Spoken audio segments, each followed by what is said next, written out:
Salut Thomas et merci de nous accueillir dans le centre d'entraînement du RC Lens. Tu as 22 ans, tu es aujourd'hui footballeur professionnel au RC Lens. Ça fait quoi d'être le premier à participer à Va vers ta réussite?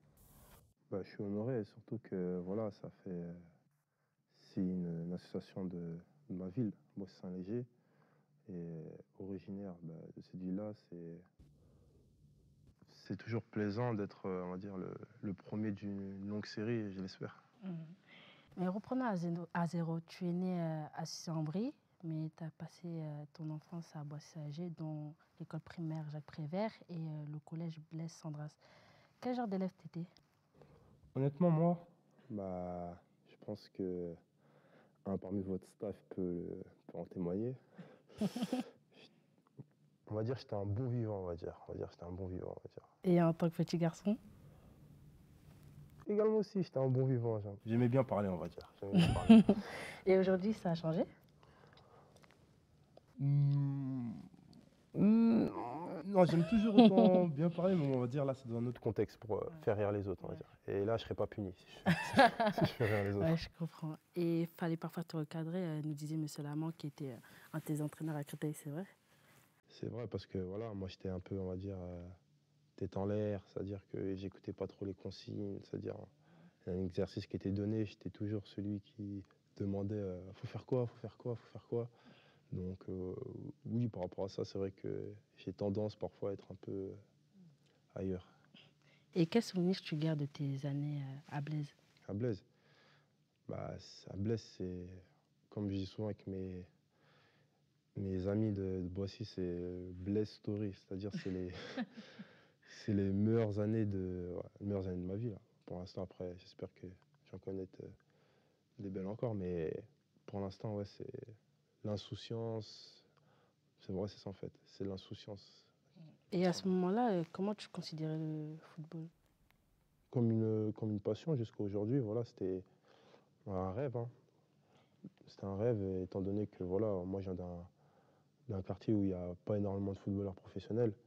Donc c'est pour ça que voilà, j'ai toujours cet objectif dans un coin de ma tête de réussir, malgré le fait est que voilà, à l'école, je faisais pas forcément les causes parce que j'avais pas forcément des bonnes notes. Et maintenant, dans les centres de formation, dans les académies, ils sont très à cheval sur ça, c'est-à-dire que si le comportement du joueur ne suit pas, j'ai été recalé et j'en ai essuyé des recalages durant cette période-là. Donc voilà, c'est pour ça que si j'ai un conseil à donner aux jeunes, c'est vraiment, on peut avoir des lacunes à l'école, mais c'est l'attitude en fait qui est le plus important en fait.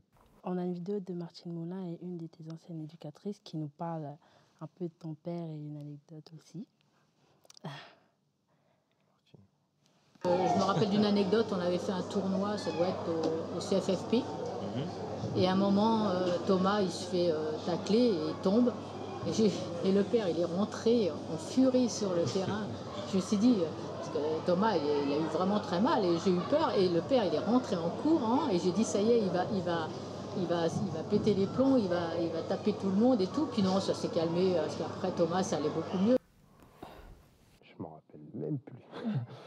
Oh là là là là. Ah là là. Ah, vous connaissez les parents, hein. Ils aiment bien protéger leurs petits. Mais franchement, je me rappelle même plus de ce passage-là. Ah oui? Je me rappelle d'autres que voilà, je vais pas citer, mais, mais Bon, donc ça veut dire que c'est une preuve que ton père, il était impliqué et exigeant aussi. ah, toujours, toujours. C'est même des fois, quand tu es petit, tu joues souvent sur des demi-terrains et tu as la rambarde des fois qui est juste à côté. Et moi en plus, comme je jouais ailier, c'est-à-dire des fois il était juste à côté de moi. Et par exemple, je me rappelle, il m'est arrivé une fois un match, je crois que c'était petit, hein, c'était à Vincennes, où j'avais du mal à passer sur mes premières prises de balle, à passer mon vis-à-vis, l'arrière droit. Et en créole, il me disait ouais, c'est bien, continue à te coucher à 22h.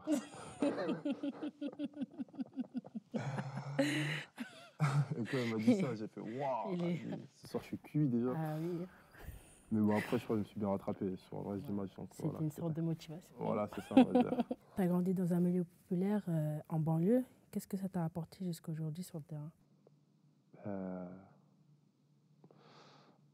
Un caractère, je pense, inconsciemment. On n'est pas, je pense qu'on n'est pas des voyous parce qu'on est des footballeurs, tu vois. Mais voilà, ça t'apporte un caractère. Voilà, tu sais que d'où tu viens, c'est pas chose aisée pour y arriver.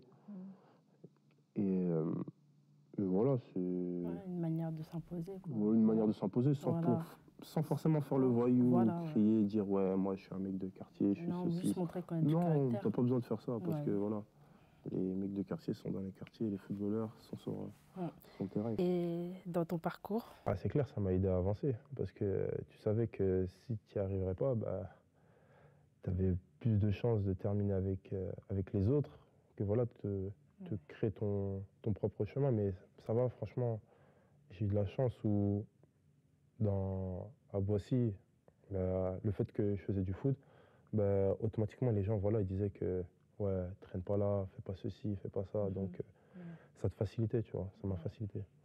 Et concernant ta carrière, arrivé à un moment où tu as été repéré à Valenciennes puis à l'OM, comme des milliers de jeunes, tu as été obligé de quitter ta famille, tes amis, pour rejoindre un monde où seule la performance compte. Comment tu as réagi à cette situation? Au début, moi j'étais content parce que